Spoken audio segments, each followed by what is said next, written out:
గాలి పొల్యూషన్ ఉండదు, కింద చిన్న పిన్ను పడితే సౌండ్ వచ్చే అంత ఉంటుంది. ఫుట్బాల్ ఆడుతూ ఉంటారు పిల్లలు, కాలనీ అంతా రీసౌండ్ వస్తూ ఉంటుంది. వాలీబాల్ ఆడుతూ ఉంటారు, బాస్కెట్ బాల్. ప్రతి ఇంటి ముందు ఒక బాస్కెట్ ఉంటుంది, దాంట్లో పిల్లలు ఆడుకుంటే, నేను కూడా అక్కడ ఆడాను అమెరికాలో లిటిల్ రాక్లో. అది కొడతా ఉంటే వచ్చే రీసౌండ్ కాలనీలో అందరికి, అంటే అంత నిశ్శబ్దంగా ఉంటుంది. ఇప్పుడు ఇది హరివిల్లు వాళ్ళ వెంచర్లు, నేను చౌదరి గారి వెంచర్లు చాలా చూశాను. రోడ్లు వేస్తూ ఉన్నారు, డ్రైన్లు కడతా ఉన్నారు, మీకు ఎలక్ట్రిసిటీ సప్లై ఇస్తూ ఉన్నారు. టోటల్ ఇన్ఫ్రాస్ట్రక్చర్ అంతా కూడా డెవలప్ చేసి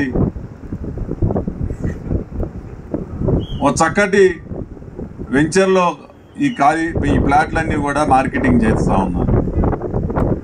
మనం జీవితకాలం శిక్ష అనుభవించే నాన్ లేఅవుట్లో స్థలం కొనుక్కోవాలా? మనం ఏ నిమిషంలో కావాలంటే ఆ నిమిషంలో ఇక్కడ ఇల్లు కట్టుకొని అన్ని సౌకర్యాలు పొందే చోట ఖాళీ స్థలం కావాలో, ఇక్కడికి వచ్చిన వాళ్ళకి కాదు, ఇక్కడ వచ్చిన వాళ్ళందరూ కూడా ఇది కొనుక్కోవడానికి వచ్చారో లేదా మార్కెటింగ్ చేయడానికి వచ్చారు. మీరందరూ బయట చెప్పాలా మార్కెటింగ్ చేసేటప్పుడు.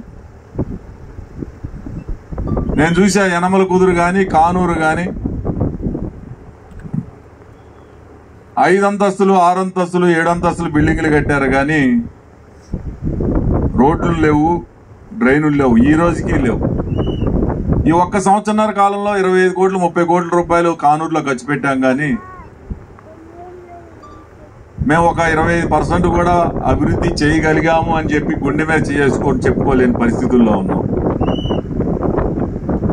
చేసాం, చాలా బాగా చేస్తా ఉన్నాం, డ్రైన్లు కడతా ఉన్నాం, రోడ్లు వేస్తా ఉన్నాం. ఒక రోడ్డు వేయగానే ఆ రోడ్డుకి ఉన్న 10 రోడ్ల వచ్చేసి మా ఆఫీస్ మీద దాడి చేసేస్తా ఉన్నారు. దాడి అంటే, సార్ నాది చిన్న రోడ్డే సార్, మీరు అంత పెద్ద రోడ్లు వేసారు కదా, నాది చిన్న రోడ్డే సార్, ఇది కొంచెం వేసి పెట్టండి సార్ అంటున్నారు. అలా 10 మంది వస్తున్నారు. ఆ మొదటి వచ్చిన వ్యక్తికి ఇంకా 10 మంది వచ్చారనేది తెలియదు. ఆ బడ్జెట్ ఒకేసారి ఊరంతా అభివృద్ధి చేసే బడ్జెట్ మా మున్సిపాలిటీలో ఉండదని వాళ్ళకి తెలియదు.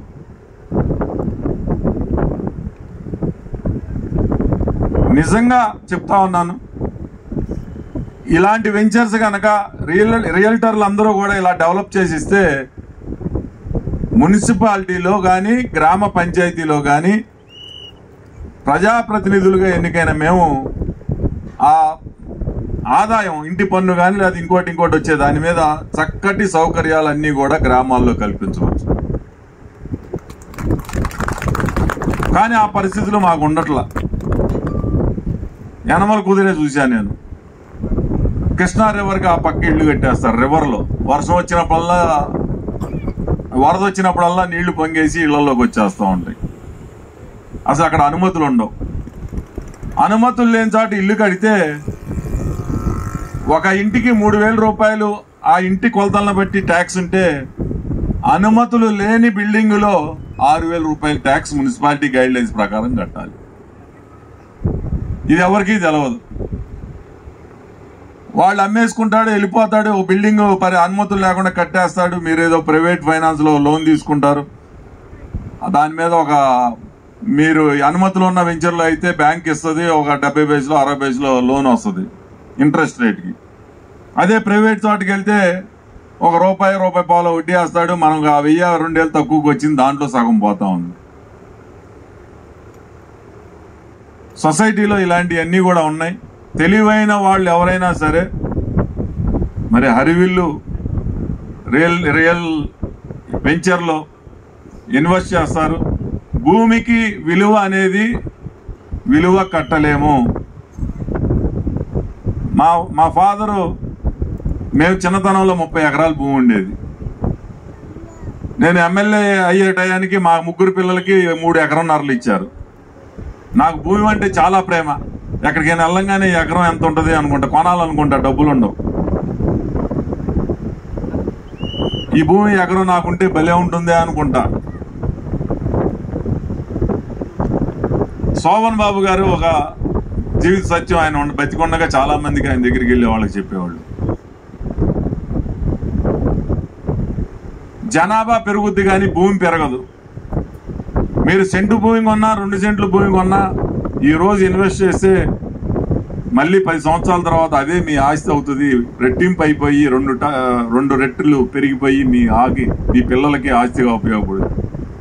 ఆయన సినిమాలో యాక్ట్ చేసి వచ్చిన డబ్బులన్నీ కూడా భూమి మీదే పెట్టారు. ఈరోజు చెన్నైలో 1000 కోట్ల ఆస్తిని పిల్లలకి ఇచ్చారు. దురదృష్టం, ఆయన ఎవరైనా మనం గమ్యస్థానం చేరుకోవాల్సిందే చివరికి. వాళ్ళ పిల్లలకి మరి 100 ఎకరాలు టౌన్లో చేశారు అని అంటే మరి ఆయన గొప్పతనం. అందుకనే మనం ఏ రూపాయి ఇన్వెస్ట్ చేసినా భూమి మీద ఇన్వెస్ట్ చేస్తే అది తిరిగి మనకి, మన పిల్లలకి, మీకు భవిష్యత్తుగా ఉపయోగపడుతుంది. మరి ఇంత చక్కటి వెంచర్లో మీరందరూ కూడా ఇన్వెస్ట్ చేసుకోవాలని చెప్పి మిత్రుడు చౌదరి గారిని మనస్ఫూర్తిగా అభినందిస్తూ, ఇంకా ఎన్నో వెంచర్లు నా నియోజకవర్గంలో చేయాలని చెప్పి మనస్ఫూర్తిగా కోరుకుంటూ సెలవు తీసుకుంటా ఉన్నాను. Thank you so much, sir, for your valuable words. Thank you.